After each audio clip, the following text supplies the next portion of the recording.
waktu asar yang begitu singkat tak terasa, demi waktu subuh yang melesat melintas mata, demi matahari yang menyapa dalam kehangatan pagi sementara.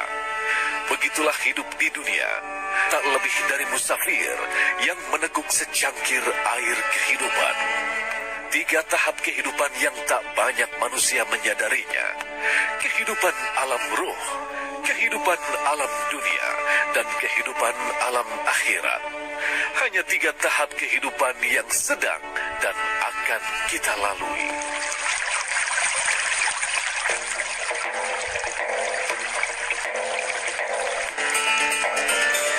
Musafir adalah simbol sosok pejuang dakwah yang tiada henti dan tanpa bosan-bosannya untuk terus menyampaikan ayat-ayat Allah. Allahu Akbar. Assalamualaikum warahmatullahi. Assalamualaikum warahmatullahi. Inilah yang selalu tertanam dalam hati dan pikiran kami. Sampaikanlah kebenaran, walaupun itu hanya 1 ayat. Assalamualaikum warahmatullahi wabarakatuh.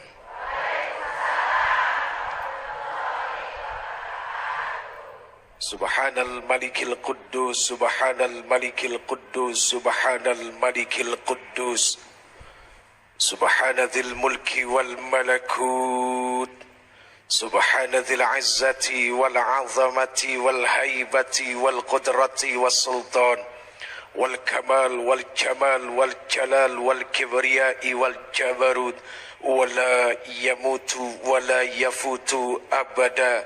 Subuhun kudusur Rabbuna wa Rabbul malaikati war ruh. Semuanya subhanallah walhamdulillah wala ilaha illallah wala ilaha illallah wala ilaha illallah huwallahu akbar. Allahumma salli wa sallim wa barik wa karrim ala hadha an-nabiyil karim sayyidina wa habibina wa syafi'ina wa qurrati a'yunina wa maulana Muhammad. Punten diangkat tangannya, salatan tukhrijuna biha min zulumatil wahmi, amin, wa tukrimuna binuril fahmi, wa tudihu lana ma ashkala hatta yafhama innaka ta'lamu wa la na'lam, innaka anta 'allamul ghuyub, wa innaka ala kulli syai'in qadir, wa ala alihi wa ashabihi ajma'in, amma ba'd. Allahumma antas salam semua, wa minkas salam, wa ilaika ya'udus salam, fahayyina rabbana bis salam, wa adkhilna al jannata daras salam, tabarakta rabbana wa ta'alaita ya dzal jalali wal ikram, amin amin amin ya rabbal alamin. Hadirin yang insya Allah dimuliakan Allah, amin. Tanpa terkecuali semua hamba-hamba Allah yang repot, Pak. Begitu si Jeffrey mengaku hamba Allah, ternyata Allahnya nggak ngaku kalau si Jeffrey adalah hambanya. Ini yang repot. Mengaku mah mangga, siapa saja boleh ya mengaku, namanya juga mengaku. Tapi apakah sudah diaku? Ini dia usaha dan perjuangan untuk mengetahui apakah diri ini sudah diaku menjadi hamba Allah Subhanahu wa ta'ala. Kalau bicara kebaikan, kebaikan sumber dan pusat terhebat ada di sisi Allah Subhanahu wa ta'ala, Rahman dan Rahimnya. Begitu kita bersyahadat, begitu kita meyakini bahwa Allahu Rabbuna wa Rabbukum, Allah Tuhan kita, seketika itu pula kita menjadi hamba Allah. Tapi pertanyaannya, apakah sudah menjadi hamba yang taat ataukah hamba yang penuh dengan maksiat? Nah, ini dia. Siapa yang paling tahu? Hanya diri sendiri dan Allah saja. Alhamdulillah, di hadapan kita, persis di samping saya, ada seseorang yang sangat luar biasa dalam dakwah. Ya Bu, Kelihatan beliau? Siapa ibu? Subhanallah, luar biasa. Mata'anallah fi tuli hayati, amin. Wa nafa'anallah bi'ulumi fid dini wad dunya wal akhirah. Beliau ini termasuk salah satu guru saya, ibu. Alhamdulillah ya, beliau banyak memberikan masukan, saran, nasihat, Masya Allah, sehingga selalu saja ada hal-hal yang bermanfaat di dalam kehidupan ini. Amin, amin ya Rabbal. Saya ngaku muridnya beliau, tahu beliau ngaku nggak saya muridnya beliau? Nah itu dia. Seperti ucapan yang tadi ya. Oh ya, mohon maaf pemirsa di seluruh tanah air, yang bicara ini tidak lebih baik dari yang mendengar. Ya ibu, jadi yang bicara ini tidak lebih baik dari anak-anak ibu. Yang bicara ini tidak lebih baik dari suami ibu. Ya, saya lagi belajar menyampaikan kebaikan. Mudah-mudahan belajarnya ini bisa terus meningkat dalam kebaikan yang banyak. Ini ngomong-ngomong soal takdir. Saya juga bingung takdir itu apa. Ya, nanti saja biar Syekh Ali yang menceritakan. Tuh enak ya kalau ada orang yang berilmu sebelah, kita mah enak tinggal lemparin aja ke beliau ya. Yang pasti begini. Satu, kita bicara hikmah tentang iman kita kepada takdir. Ini bicara hikmahnya. Apa hikmah kita beriman kepada takdir? Ternyata untuk membuat kita tidak terlalu murka terhadap musibah dan bencana yang menimpa kita, dan tidak menjadikan kita terlalu sombong atas nikmat yang telah Allah Subhanahu wa taala berikan. Nah, itu hikmah ya beriman kita kepada takdir Allah Subhanahu wa taala. Baik, hadirin insyaallah yang dimuliakan Allah, amin. Jujur saya mah rada-rada kerok ini, Bu. Kalau ngomongin takdir gitu ya, takut merusak keimanan. Kan banyak para sahabat bertanya kepada sahabat-sahabat yang dianggap mumpuni tentang perkara takdir karena dikhawatirkan merusak iman. Gitu kan? Contoh begini deh. Belum lama ini ada kejadian di kilometer 97. Hari lebaran pertama apa kedua itu? Kedua ya. Hah? Ketiga. Tuh, ibu-ibu aja bingung kedua apa ketiga. Ya udah, yang paling pasti tahu istrinya Saiful sama Saiful. Gimana kalau kita tanyain langsung kepada istrinya Saiful? Bisa? Tidak bisa. Kalau ada yang ngaku-ngaku bisa, penipu. Iya, kalau ada yang mengaku-ngaku bisa, menanyakan langsung kepada istrinya Saiful, pembohong. Sudah beda alam. Kita alam dunia, itu alam barzah. Kepengen masuk di dalamnya lewat pintu kematian.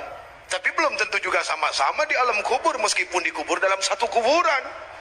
Misalnya ada kuburan massal, 100 orang dimasukin. Apakah ketemu 100-100-nya di dalam?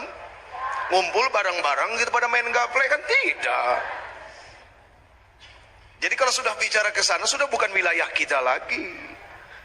Jadi kita tidak usah bicara sesuatu yang bukan di wilayah kita. Memang manusia harus menyadari kemampuan dirinya itu hanya kecil secuil, lebih secuil lagi daripada debu dan atom. Supaya sadar ada kekuatan yang maha hebat, maha dahsyat. Nah, itulah hakikat daripada iman yang sesungguhnya. Orang mungkin bingung ketika bicara takdir sama nasib. Kalau saya pakai bahasa sederhana aja, Bu, Pak, nasib itu adalah sebuah ungkapan pada kejadiannya. Ya, Bu, misalnya apa? Aduh, nasib, nasib. Nah, itu ungkapan sebuah kejadian di saat itu terjadi gitu ya. Sementara bicara takdir adalah sebuah ujung daripada cerita gitu. Oh, ternyata memang takdirnya harus meninggal di situ. Cuma kan yang namanya orang mati harus punya asbab, Ibu. Allah itu menciptakan asbab. Allah menciptakan sebab dari kematian-kematian seseorang. Tidak mungkin orang main mati begitu saja. Maaf punten Ibu, saya pernah dengar dari beliau-beliau yang sudah menjadi kekasih Allah Subhanahu wa taala. Apa kata beliau-beliau? Ibu, Bapak, lupa ada Bapak juga ya. Punten karena Bapaknya sedikit jadi suka nggak kepanggil, Pak. Jadi emang ini bukti ya, 1/4 tuh emang begini tuh. Lihat banyaknya minta ampun. Bukan saya yang jawab, jumlah yang jawab ya. Jangan marah sama saya, marah sama jumlah ya. Oke. Allah Subhanahu wa taala tidak memerintahkan kepada Israel untuk mencabut nyawa orang yang sudah tua atau orang yang sedang sakit. Uji ulang sekali lagi ya. Allah Subhanahu wa taala tidak memerintahkan kepada Israel untuk mencabut nyawa orang yang sudah tua atau orang yang sedang sakit. Jadi yang tua tenang-tenang saja, ya, nggak usah khawatir. Dan yang sedang sakit juga sekarang tenang-tenang saja. Kok begitu, Je? Karena Allah Subhanahu wa taala memerintahkan Israel untuk mencabut nyawa orang yang sudah datang ajal. Jadi meskipun sudah tua, kalau belum datang ajal mah tidak akan mati-mati, Pak. Meskipun sakit di opname sampai 4 tahun, tapi kalau bukan ajalnya tidak akan mati-mati. Gitu ya. Jadi seperti itu. Ingat, yang namanya manusia itu mendatangi tempat kematian mereka, Bu. Ya, kita ini mendatangi tempat kematian kita dan kita nggak pernah tahu kita mati di bumi yang mana. Apakah almarhumah istrinya Saiful Jamil dia akan tahu wafat di mana? Saiful Jamil sendiri tidak berpikir kalau istrinya akan mati muda dalam pengantin muda, pengantin baru. Baru berapa lama coba? Lagi bahagia-bahagianya, senang-senangnya, apalagi lagi Idul Fitri. Saya nggak bilang lagi Lebaran ya, soalnya Lebaran sama Idul Fitri nggak sama. Lebaran itu sifatnya seremonial, ujungnya kriminal. Makanya orang-orang yang Lebaran nggak punya duit, palanya puyeng. Tapi kalau orang yang Idul Fitri nggak punya duit nggak masalah, karena tujuannya bukan itu Idul Fitri. Tapi kalau Lebaran pusing pasti urusannya. Nah, Idul Fitri yang membahagiakan itu, di saat tertawa-tertawa, di saat gembira-gembira, di saat bahagia-bahagianya, tiba-tiba harus menemukan satu bencana, satu musibah, satu ujian yang hebat, yaitu menemukan kematian. Tuh, jadi mati mah kapan aja datangnya, dan itu takdir yang tidak bisa dirubah. Ya, mati itu adalah takdir yang tidak bisa dirubah. Artinya segala sesuatu yang hidup pasti akan menemukan kematiannya. Walikulli ummatin ajalun, dan Allah bukan pembohong, dan Allah tidak akan jadi pembohong. Apalagi kalimatnya jelas, anna wa'dallahi haq, innallaha la yukhliful mi'ad. Di sini sudah jelas. Jadi begitu tuh, Bu, lagi ketawa-tawa, lagi senang-senang bisa mati. Punten Ibu ya. Mana tahu pulang dari sini ya, tiba-tiba sudah ada yang ditungguin sama Israel. Bukan saya, bukan ya, bukan saya Ali, bukan. Emang enggak saja yang lain, silakan ya, silakan. Nasib ya.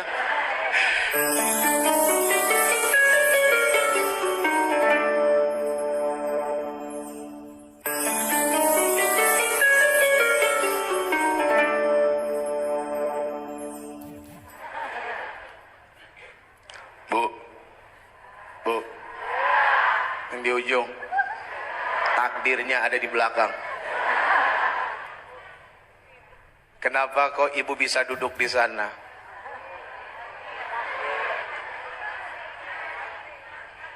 Ini mah jangan yang ribet-ribet, mikirin jangan yang susah-susah. Sekarang begini saja, kita ada di sini semua bisa kumpul duduk di tempatnya masing-masing karena memang sudah ada catatannya harus duduk di tempat itu. Tapi mohon maaf lahir batin, perkara ikhtiar jangan dilupain. Apa ikhtiar? Usaha badan. Hak badan itu adalah berikhtiar. Kenapa bisa duduk di belakang? Karena datangnya belakangan, kan begitu sebetulnya. Iya kan? Tapi kalau ikhtiar Ibu datangnya duluan, bisa duduk di depan. Tapi ada juga yang sudah ikhtiar datangnya depanan, sampai sini mules. Ini kita mikir jangan yang susah-susah, yang gampang-gampang aja ya. Sampai sini mules, Bu. Gitu kan? Ke WC. Akhirnya duduknya di belakang-belakang juga. Gitu kan? Tapi saya udah titip tas sama teman saya. Tapi begitu saya mau masuk, malu, udah rame orang. Ternyata malu itulah yang mampu membuat seseorang bisa menerima takdir Allah Subhanahu wa taala. Ibu, sabar, syukur adalah merupakan kunci untuk bisa menerima sebuah ketetapan. Jadi takdir itu adalah ketetapan, ya. Belajar menerima ketetapan itu penting loh. Saya barusan ngobrol dengan Syekh Ali. Tadi udah mulai bingung saya, gue mau ngomong apa nih? Ngobrol dulu bentar kali aja dapat akhirnya. Ternyata selama ini ada kekeliruan yang terhebat dan terbesar di dalam kehidupan kita adalah apa? Kita ini hanya selalu siap untuk menerima takdir baik ketimbang takdir buruk. Iya Bu? Bu, nerima nggak punya suami jelek?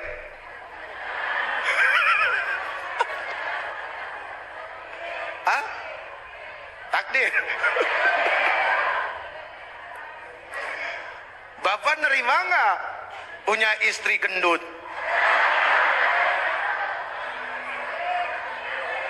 Mohon maaf, saya mah tidak menyinggung. Kan ini mah yang diomongin di sini. Jangan tersinggung ya. Itu mah hanya kelebaran saja sedikit ya, begitu.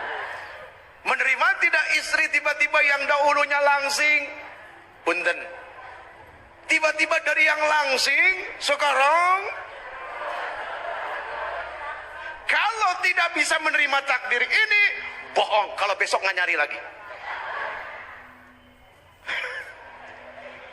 Ya, jadi itu yang penting. Ternyata syukur dan sabar itu adalah sebuah kunci untuk bisa menerima ketetapan. Ya Bu? Nah yang paling penting adalah apa? Ternyata di dalam hidup ini kita tidak hanya untuk selalu bisa menerima takdir-takdir baik, tapi juga harus siap menerima takdir buruk. Itu yang terpenting. Kalau kita hanya bisa menerima yang baik-baik saja, lalu yang buruk kita tidak bisa terima, wah ini namanya hidup tidak seimbang, Ibu. Ya, itu namanya hidup tidak seimbang. Kalau sudah tidak seimbang, bahaya. Nanti akan menghancurkan keimanan kita kepada Allah Subhanahu wa taala. Awas, bahaya tidak mampu menerima takdir adalah apa? Akan muncul kemurkaan terhadap ketetapan Allah Subhanahu wa taala. Itu bahayanya. Satu deh, Ibu, Bapak dan pemirsa di seluruh tanah air, hidup jangan gampang kecewa. Ya, hidup jangan gampang kecewa. Banyak orang hidup gampang kecewa, sama yang ngomong juga begitu. Sama suami kecewa, sama istri kecewa, sama anak kecewa, sama tetangga kecewa, sama harta kecewa, sama jabatan kecewa, sama kerjaan kecewa, sama diri sendiri kecewa. Akhirnya kekecewaan ini memuncak pada satu titik kekecewaan yang hebat adalah apa? Kecewa kepada Allah. Bahaya itu. Ya. Kekecewaan yang dia biasakan di dalam kehidupan kita ini akan berujung pada kekecewaan kepada Allah. Kalau munculnya kekecewaan kepada Allah adalah apa? Berarti kita berputus dari rahmat Allah. Sementara berputus dari rahmat Allah, hukumnya adalah apa? Dilarang keras, Ibu, wala tayasu min rauhillah. Jangan engkau berputus dari rahmat Allah. Kalau kita berputus dari rahmat Allah, mencerminkan diri ini tidak punya iman. Ibu, Bapak, hadirin yang dimuliakan Allah, yang insya Allah dimuliakan Allah. Keimanan satu dengan keimanan yang lainnya ada keterkaitan. Kita beriman kepada Allah tapi tidak beriman kepada para malaikatnya, bagaimana? Kita beriman kepada Allah, kepada para malaikatnya, tapi kita tidak beriman kepada nabinya, bagaimana? Kita beriman kepada Allah, kepada malaikat, kepada nabinya, tapi kita tidak beriman kepada kitabnya, bagaimana? Kita beriman kepada Allah, kepada malaikatnya, kepada rasulnya, kepada kitabnya, tapi kita tidak beriman kepada takdir baik dan buruk itu semua datang dari Allah, bagaimana? Tidak akan sampai kepada puncak kesempurnaan iman. Bu, ada gedung 7 lantai. Ibu naik, rencananya mau naik lift. Begitu buru-buru pas mau naik lift, penuh. kebetulan kiloan kita nambah terus setiap bulan. Tuh kan ada yang tersungging. Begitu kita masuk bunyi tet. Ternyata bunyi itu membuat wajah kita malu. Malu nggak? Kenapa? Karena kita merasa berat badan kita, apalagi begitu ngelihat kurus-kurus yang di dalam, aduh ya Allah. Tapi karena harus sampai dengan segera ke lantai 7, mau tidak mau harus naik tangga. Itulah hidup. Mau tidak mau harus naik tangga. Karena semangat untuk sampai kepada puncak dituntut dengan waktu, akhirnya mau tidak mau naik tangga. Begitu sampai di lantai 4, kekunci lantai ke atasnya. Akhirnya bilang apa? Nasib. Apakah sudah berakhir di situ? Tidak, turun lagi. Nungguin lift berikutnya. Itulah hidup. Selalu berjalan, selalu bergerak seperti ikhtiarnya Siti Hajar. Dia sa'i baina Safa wal Marwah, tapi ternyata hasilnya bukan di tempat sa'i, malah di dekat Ka'bah lahir sumur Zam-Zam.